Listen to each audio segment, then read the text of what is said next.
Welcome to the R.E.S.T movement, where we release every single thing. What is that? I don't know. I have no idea. What is that? It's Freedom Friday. Hey there. I have a question. Have you ever been over it, but somehow it still shows up? You forgave, you moved forward, you stopped talking about it, but something in you never fully settled? That's not failure. That's unfinished root work. And so the root work continues. Welcome to the R.E.S.T Movement Podcast. I am Renee Young Blake, the Nugget Dropper, and I'm here to drop some gems. So I hope you have your baskets ready to take away. And of course, I'm hanging out with my co-host.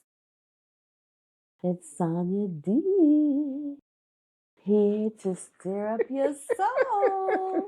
Listen, the soul stirrer over here is getting over a cold. She kind of sleepy. So y'all help rocking with it and keep her awake. Because it's Freedom Fridays. Fridays. It's Freedom Fridays. Yes. Listen, we have a topic tonight that most people, if they are experiencing it, they will never admit it. Because I know that I've been there, done that, and I would have never, except for this platform, admitted that there's been times when I've been this, or I've experienced this, or this has been a problem. This has been a problem. It's been a problem. Houston, we have a problem. And so we're glad you're here. I want to introduce something that's a part of the R.E.S.T movement, and you'll see more of it as time goes along, but we're introducing it tonight. I want you to imagine seeing when a tree is cut down, what you usually will notice, it appears that everything's gone. The trunk is gone, the branches are gone, the leaves are gone, the fruit is gone. From the outside, it looks like it's finished. But what's left behind is the stump. The stump. The stump is still there. It didn't disappear. It didn't go, it's not going out of anywhere. It's left behind. And what you recognize is, even though in the stump to me is like life, how life is, you cut down to the stump. But what we have to recognize is that stump still has life because there's some roots. And so that's where the root work becomes important, because people will still see us because we're smiling, we're saying we're okay and all of that, but deep under there's some things going on. And that's why we want to start talking about root work again. Because in this stump system that's within the R.E.S.T movement, there are 24 stumps. And tonight, we're going to talk about one. Again, most people will never admit. So you don't have to admit it to us. You don't have to comment if you don't want to.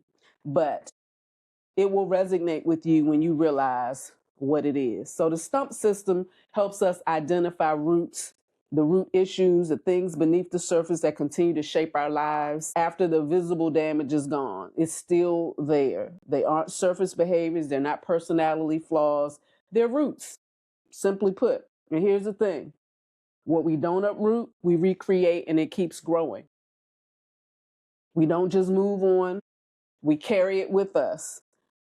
I like people who say, I'm just going to move away. If I just go away and find somebody. But the fact of the matter is, you're taking yourself with you. So even if you move away, if you don't deal with you, whatever the issue is you. That's what issue means. Issue.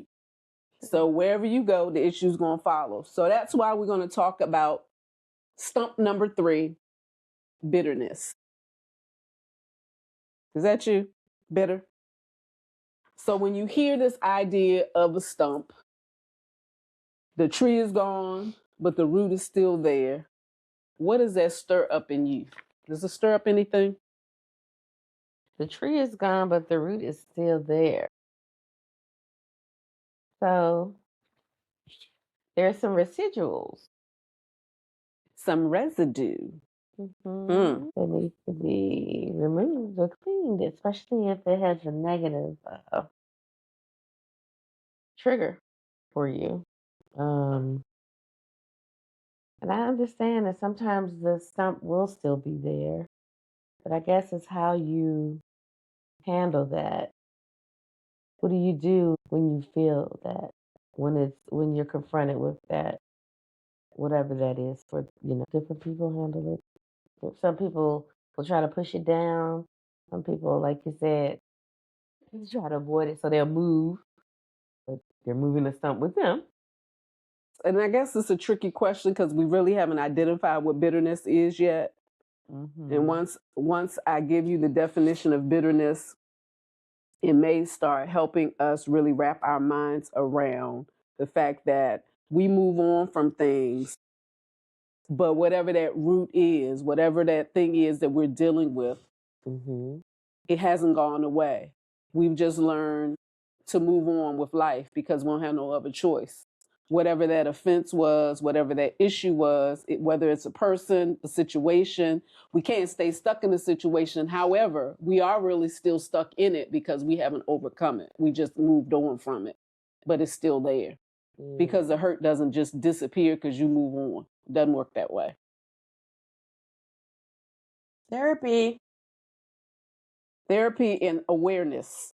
So bitterness is defined as a lingering, deep-seated anger, resentment, and unhappiness from perceived injustice, feeling wronged, hurt, mistreated.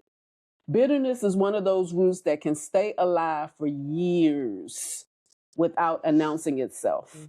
It grows in silence. It isn't always loud. It's subtle in secret places. It doesn't always look angry. It convinces us we're protecting ourselves when we really are imprisoning ourselves with it. Sometimes bitterness looks like distance. Sometimes it looks like sarcasm. Sometimes it feels like emotional numbness. Bitterness is what happens when pain goes unprocessed. Offense is the moment. Bitterness is what settles in afterwards. It's quiet, it's slow, and it often convinces us we're fine when we're not. So before we go any further, I want to say this. If you recognize yourself in any of this, don't judge it. Just take notice. Self-awareness is not self-condemnation. We've talked about condemnation before. It really is just self-liberation. It's a freedom that comes with acknowledging and figuring out that there is something wrong that you need to fix. And often we start beating ourselves up. And the R.E.S.T movement is not that kind of podcast, is not that kind of party. We're not condemning ourselves for anything because if God doesn't condemn us, we don't have the power to condemn ourselves. So erase that off the table. How have you seen bitterness hide itself? I can tell you that for me, I have a few people that have been in my life that I see them as bitter and I see how stuck they are. And I see their low self-worth and low self-esteem because they're bitter about a situation that they just won't relinquish. And I mean, it's happened years ago, but they're still stuck in it. And they don't see the bitterness, but everybody who knows them sees it. And how do you pull somebody out of that if they're not willing to be aware that that's what's happening? And that's what's important, the awareness. So I want you to really consider this conversation we're having. Really think about the root of this perceived pain, whether it's truth or not, because sometimes we get offended by things, we get hurt by things and the person on the other side never had that intent, but that's what we felt. And so we hold on to it. So I want you to understand that lingering, deep-seated anger, that resentment that you have, that unhappiness that you have, that and it stays alive for a long time. And we're looking to get rid of this stuff, right? We're looking to get over these things. We're looking to get past these things because there's so many things that God has in store for us. And if we don't get these roots dug up, and we don't identify these issues, we really can't fulfill our purpose, because it's going to show up everywhere that we are. It's going to show up in everything that we do. It is the reason why we want to talk about these things. So here's a self-check. These are things that we can ask ourselves. Do you replay old conversations? I can tell you, listen, I can tell you how much I've grown in being self-aware. Because what I recognize is in every relationship, whether it is your sister girl relationships, your husband wife, male female relationship, you can tell. Oh, I forgot to turn my phone off too. Note to self. I'm glad yours went off, because then I can turn mine off. Excuse me for a minute. Let me hit my do not disturb. But when something bothers you, and I'll be so, the conversation is over, but I'm still mad. I'm washing dishes and I'm still replaying the conversation, and I'm getting mad about a minute, and I want to fight. So I'm replaying that thing over and over again. And that's, for me, a sign that the wound is still talking. And it's not just from the conversation or the argument or disagreement I just had with whoever I had it with. It is something coming from somewhere else. Because why am I still talking about the argument is over, the disagreement is over, but why am I still stuck in replaying that stuff? Sometimes our mind still holds on to what our heart hasn't healed. And if you just keep moving on, which is, I was not a confrontational person. And most people, when they hear the word confrontation, they think negatively. But confrontation is just identifying an issue and let us reason together. My fear was always, if I come and reason with you about it, I'm going to get more injured. And I don't know how to handle the rest of the injury. If I come and you stab me some more when I walk away, I don't know how to patch myself up. I'm still going to be hurting.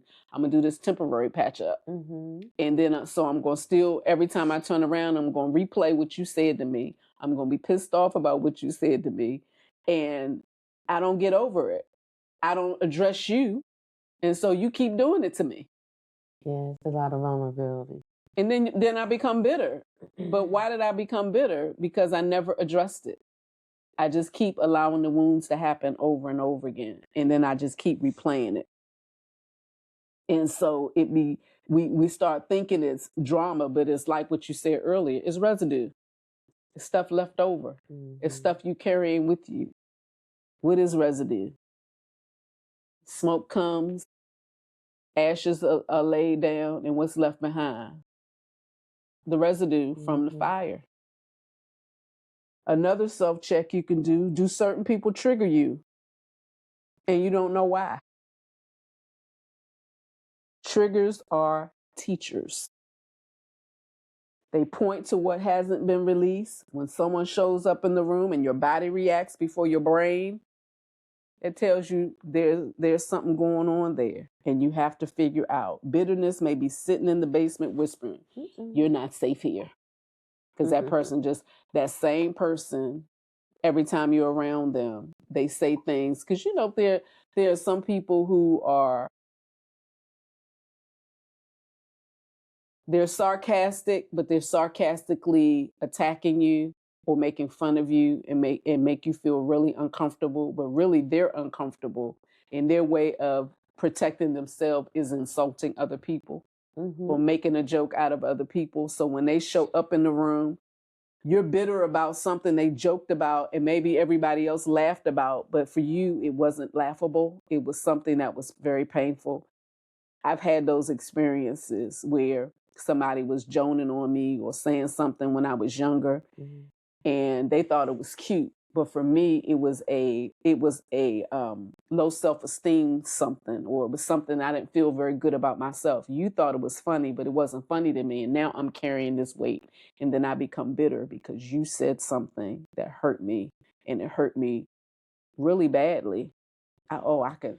Oh, there's some things that just brought back some memories, some things that are triggers for me. And I'm no longer friends with some of these people that I'm talking about, because I remember some of the things that they did to me, and I remember some of the things they said to me. And it took me a long time. I mean, into my 20s, 30s, maybe even trickled into my 40s, that affected me in the way that I saw myself, because they thought to laugh at particular things about me, it made me think less of myself. When I now know God don't create no junk.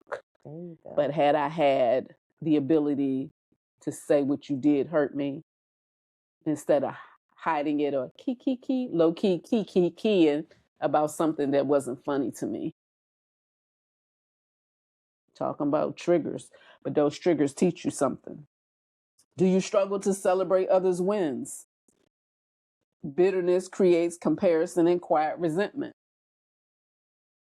I can't say that I've ever been jealous of anybody's win. I may have admired it. I may have desired it. But if you're winning, you're winning. I'm not hating on you because you're doing something or have something that I want. It just means I got to work harder, or find out from you, how'd you make that happen? Right. I can say that in relationships, I've always desired to be married. I've always decided, to be among all of those things. And so seeing other people do it way before me, or just being in my own family. All my brothers were married when I was a little girl. So what do you think you're going to grow up to? You're going to grow up into marriage, but it's easier for men to go find a woman than a woman to be found by a man. And so I don't know whether I can say that I was bitter about that or not, but it was a sore spot for a very long time.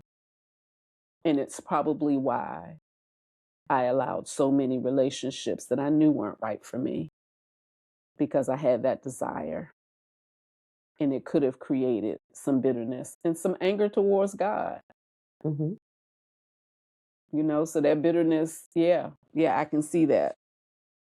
But it did not make me not want to celebrate somebody else. I'm happy for you, even if what you have, I desire. I'm just gonna wait my turn. But there are some people who will go home and be bitter, and really behind the scenes hating on you, really behind the scenes don't want you to win, and hope what they see that you're presenting fails. And that's why you got to be careful who you share your stuff with, because those same people, I was looking on the news the other day about this, I don't know her name. I can't remember her name. I had never heard of it. And I don't know if you saw this, that this woman sued her. The girl had been her friend, and she was a social media content TikTok or somebody. Breaking up a marriage. Breaking up a marriage. She sued and got millions for that. Will come out, I think. And so, I mean, you could say she's bitter, but listen, you took my husband, and my husband willingly went, and I let you in my house. But you got to be careful, because everybody you can't trust around your loved one. And I think she probably allowed that to happen because that woman was married too. So she's thinking, she married, he married. So, she ain't a single woman coming over here. But if you're letting her stay with you, where was her husband, and why wasn't he staying too? So she ain't need to be spending no night. She had a husband. And if they having some disagreement, tell her go hang out with one of her single friends. You ain't coming over here but nicking around my husband, because that's what she was doing. She was wearing very provocative clothes around her husband. She would have got put out real quick. And that ain't being bitter. That's being a smart woman. Yeah. Because at the end of the day, as humans, we still have eyes. And what we see may pull us into something that we don't belong. And then we wind up with regrets. Another self-check you can do is, do you feel guarded even with safe people? Bitterness convinces us protection is isolation. It builds emotional walls, not boundaries. It builds walls that here you are in a place where you should feel safe. These people are safe, but you still feel triggered. You still feel like, I can't trust these people. I can't be around these people. I don't know. I don't trust them. You can love people deeply and still never actually let them in. And we've all had relationships like that. We've all been around people who you want so desperately to know who they are, but they won't let you in. And it's because of some bitterness that may be happening in their life. So we talked about replaying old conversations. We talked about people triggering you and you don't know why. We talked about struggling to celebrate others' wins. And a lot of time that means it's not that you're a bad person, it just means you're grieving about something. And we talked about, do you feel guarded even with safe people? If you answered yes to any of those, again, this is not condemnation, it is only information. And I want to say, just notice what's coming up. As we're talking about this, it is not judgment. It is just really for you to start thinking about stuff. It's not for you to start trying to fix it, not trying to explain it away. Just be aware. Awareness is very important. It is the only way that we'll get healed with things. And sometimes we don't have friends that'll be honest with us because we don't allow honesty. We get mad. We want to fight when somebody tells us something about ourselves. I'm listening to this book that's called, I think it's called New Conversations. I have to get the name of it, but I just started. We're reading it in the morning meetup, and I haven't been reading it along with the group, but I just got the book and I've been listening to it all day, and it's the conversations and how this man is teaching about having conversation is blowing my mind. And so I'm gonna share it with you because I think it's an excellent book. And I'm gonna go back and listen to it again. I have it in Audible, but I think I need to buy the book because there's some steps and some things, and just approaching conversations. Mhm. And it would save us from so much stuff if we learn how to communicate. And when we go into communication, the goal is not to win the fight, not to win the argument, but hearing the other person's perspective and seeking to understand. Yeah. I understand. And too often we want to win, we want to be right. At what cost? It becomes exhausting too. I think that we have to always be open to learn, because we're never at a place where we shouldn't be able to receive from someone else. And it's always a learning curve in there, right? So I agree. Are you willing to jeopardize a relationship just so you can have a final? You go back and look at how frivolous that situation was. He said something that was profound in talking about how we communicate.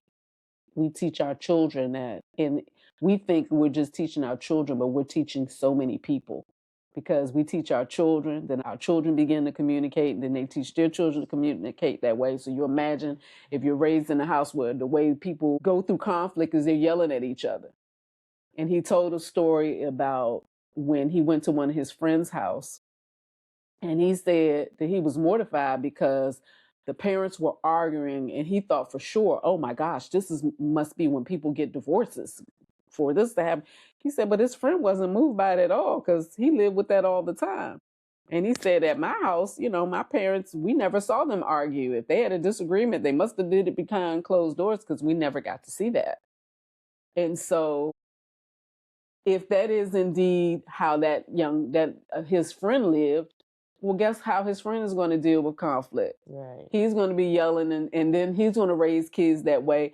And then those kids are going to go out in the world and do that same thing. Mm-hmm. Everything leads to it. It's just like we're talking about bitterness.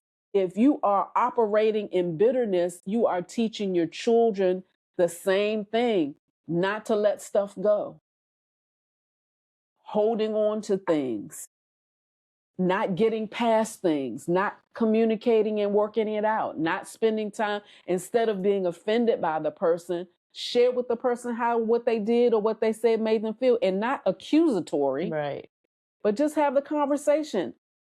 You don't know what's in my mind. Mm-mm. It could be the simplest thing, and you say something that triggers something in me, and rather than me, you leave, and I'm mad. You don't have a clue that something you said offended me because you weren't saying anything to offend. Right. Because that's not who you are. You know, and sometimes we don't look at the heart of people because we don't spend time communicating. We don't look at the heart and say, hey, that's not who they are. They can't possibly have meant how I took it, because we don't spend the time. And communication is so important. So that's self-checking, that being aware and knowing that these things are being replayed in your mind, and just keeping you stuck, not allowing you to progress. We only get one life.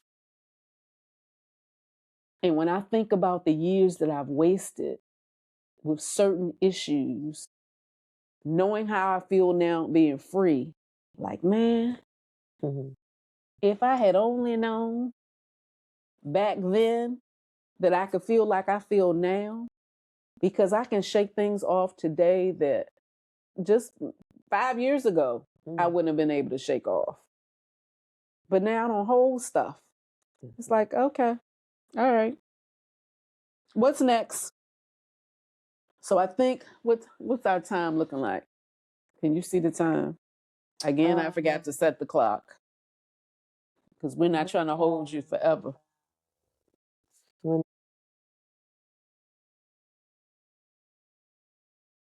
Okay, so let's talk about inside the stump system, how things show up. It doesn't just help women identify what the root issue is.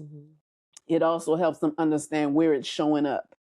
Bitterness doesn't just stay in one place. It spreads, it leaks, it seeps into areas we don't immediately connect to the original wound. So there are 4 areas. It's either going to be relationally, emotionally, mentally, or spiritually. And for some of us, All 4. it works out in all 4. So relationally, it affects trust and connection. It builds distance. It makes us skeptical.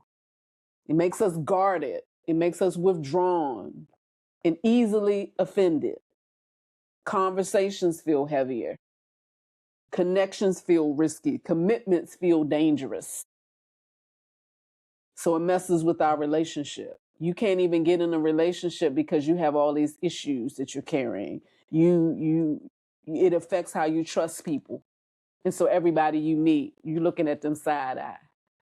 Like nobody in the world is trustworthy, because you have this bitterness going on, and it is affecting your relationships.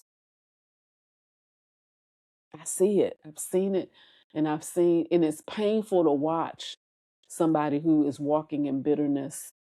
It's painful to see, after all these years, you're still hanging on to what happened. That happened 20 years ago. And it changes your countenance and your aesthetics. You age faster.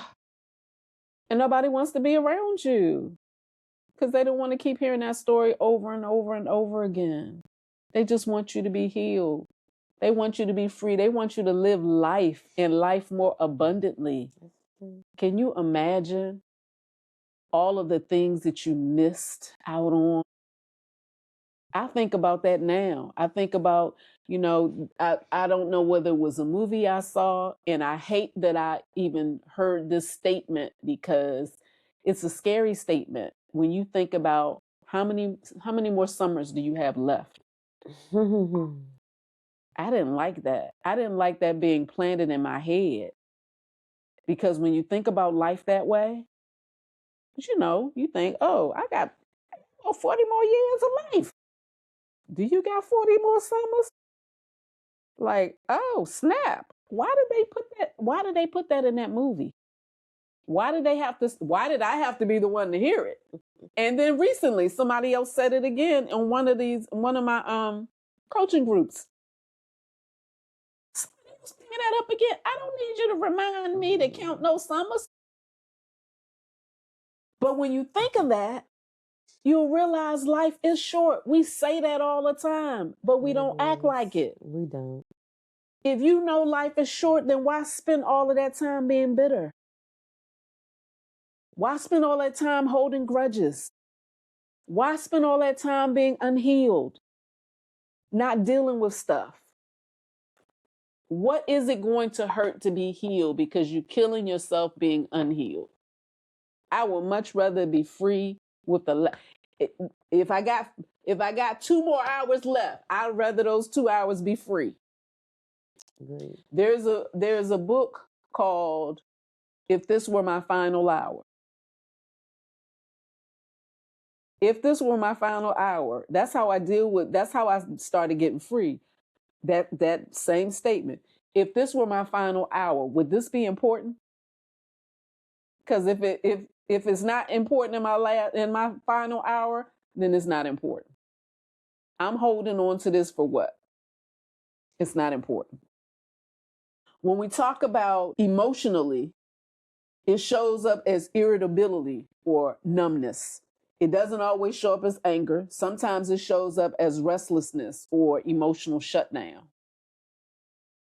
We all know that too well when we just emotionally, if you're not healed, we know what that feels like. You're not crying, but you're not laughing either.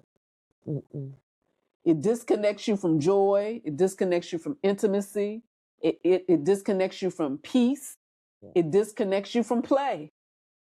You just flatline. It replaces compassion with cynicism and replaces vulnerability with defensiveness. I've been around people who are always defensive. I didn't even say that. Why are you so defensive? You get mad before I even finish my sentence. You haven't even let me finish what I had to say. You've spent your life feeling like everybody's attacking you. That's not who I am. I don't come to attack. Relax. I promise you, it's not that serious. But that's how, when you have these stumps and these roots, when you don't deal with them, relationally, it'll show up. Emotionally, it'll show up. Mentally, it replays the past. It replays what happened like a movie on loop. It rehearses the words. It reimagines the argument. It rewrites the ending. You're washing your dishes, like I said. I'll be washing the dishes, but your brain is still in 2019 when they offended you.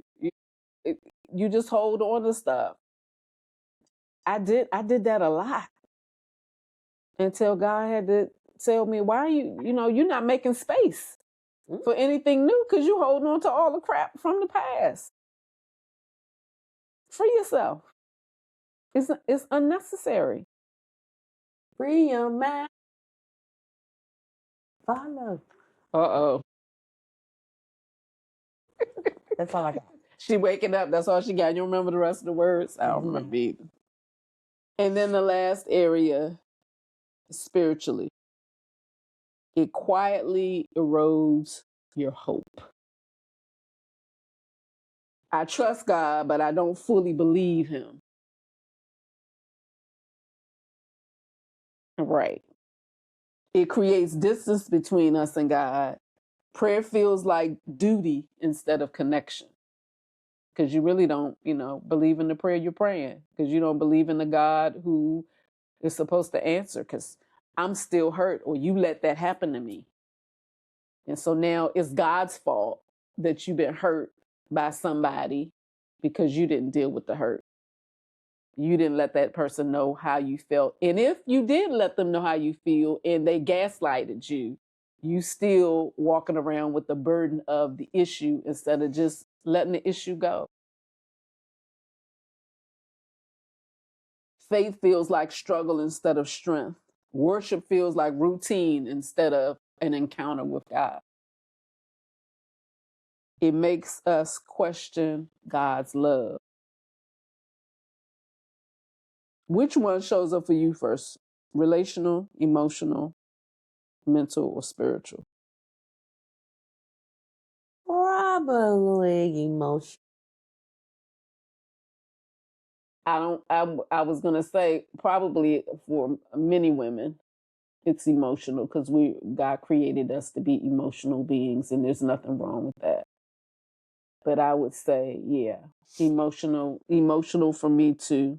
And then it just ripples into everything else. I don't know if I ever struggle with spiritual because I've recognized that God is still faithful even when I'm going through my stuff. God still does what he does. He knows how to do what he do. And it's up to me to receive what God has in store for me. So I think we've given you stuff to talk about, to think about, to talk to God about, stuff to consider. And if you're not the one who is struggling with bitterness, I know you know somebody who is. And I don't want, I think we're going to do this in 2 parts because it's a lot to consider. A lot. The next thing that we'll talk about when we get into part 2 is we'll start with the cost of bitterness. The cost. That's deep. It's expensive. It's expensive. So we talked about the stump visual again. We see the tree is gone. We see the branches are gone. We see the leaves and the fruit are gone, but the stump is still there. And the stump still has life because it has roots. And this stump system that's within the R.E.S.T movement, there are 24 of them. We're going to spend time talking about them because the whole point of this podcast is for us to get unstuck. The whole point of this movement is for us to get unstuck because there are so many things that God has placed inside of you to do. And you can't do it as long as you're staying stuck in places and with things, harboring and holding on to things that God never intended for us to hold on to. He never intended for us to carry it. That's why he tells us to cast our cares upon him because he cares for us. He never intended for us to continue to hold on to offense, hold on to pain, hold on to things that disrupt our walk, hold on to things that the enemy intended to keep us stuck because he knows us. But he don't know us better than our Father. Nope. So if God has given us the ability to get over it, to be healed from it, why wouldn't we take that opportunity? Right. I am the Lord that healeth thee. If he has that power, then we should allow him to help us get there. I think we'll stop here. I have an announcement to make. My birthday is coming up in a few weeks, and I'm going to do a live on that day, and I want you to hang out with me. I'll give you more details, not this week, but maybe next Friday. I'll give you more details because next Friday will be after Christmas, and we'll be moving into New Year's. My birthday is January the 7th. So be ready to party. I was saying to you, I said, hey, I'm going to do a live for my birthday. So I guess I'll be telling my age. And you said, I don't know why we weren't telling our age anyway. You started that mess. And I said, I started that mess. So we just moved into this decade back in January and February of this year. And so we are moving in the first year of, or the next year of this decade that we moved in. So we're not 40. They said, I know you're 30. I know you think we 30. You're not. Except for my gray hair, kind of maybe not so. But I've been growing gray hair since I was 12, so don't let the gray hair fool you. Just right here, that's why it's so white right here, because that started when I was 12. So we don't look like how long we been here. And you better not say we do. My live is going to be called 61 and Done. And we're going to talk about the 61 things I'm done with. And you're going to relate to those things because some of those things you need to show up and be done with too. So we're going to hang out on my birthday, January the 7th. I don't know yet where I'm going to do the live. I don't know what platform. So stay connected. I'll tell it somewhere.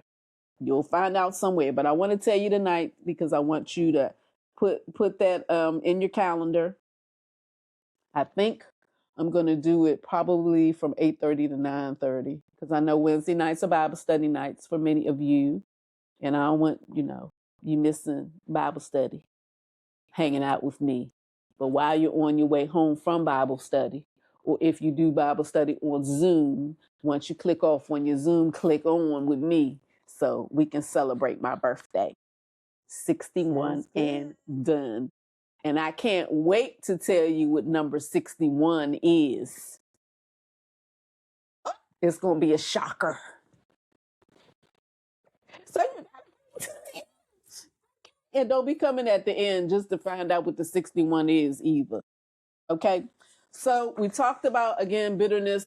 This is stump number 3. We're going to come back next Friday and finish this topic up. Yeah. This has been, we both have talked about this being a very rough week for us. So we might appear a little lackluster, but it's just been a rough week. Y'all know what it's like to have a rough week. We're glad Friday is here. We can get some R&R, or maybe BB won't because BB got some babies waiting for her to come home. It's holiday time. Schools are out. Oh, goodness gracious me. Yes. Yes. So, we won't see each other. We won't see you all again until after Christmas. So, happy holidays. Happy holy days to you. Merry Christmas. Safe. He is the reason for the season. Enjoy. And so, don't get all twisted up with the gift giving. Don't get your feelings hurt that somebody doesn't give you what you thought you should get, because the greatest gift ever given was Jesus Christ. And he is the reason for the season. So when you have him, you got the best gift ever. No one can top it. No one can buy you anything better than that gift. And so relax yourself. Don't go in debt. Please. Probably a little too late because you probably already done that. Don't go in debt buying all these gifts. Don't do it. Don't do it. So again, subscribe, comment, like, share. Thank you to those of you who have been commenting. I was blessed this week by some of the comments that you made, and I'm sure you've seen my responses to it. You don't have to share. I realize that some people are very private and don't want to put their stuff out there. But consider God trusted you with the trouble. And if he trusted you with the trouble, he is trusting you with the testimony. And so just remember that. Just remember there's no shame in experiences. There's no shame in mistakes. Okay? So we'll see you next time. We love you and there's nothing you can do about it. Simply put. So, see you later. Bye. Thank you for watching the R.E.S.T Movement podcast. Remember, keep breathing, keep believing, keep becoming. Like, comment, subscribe, and share. See you next Friday.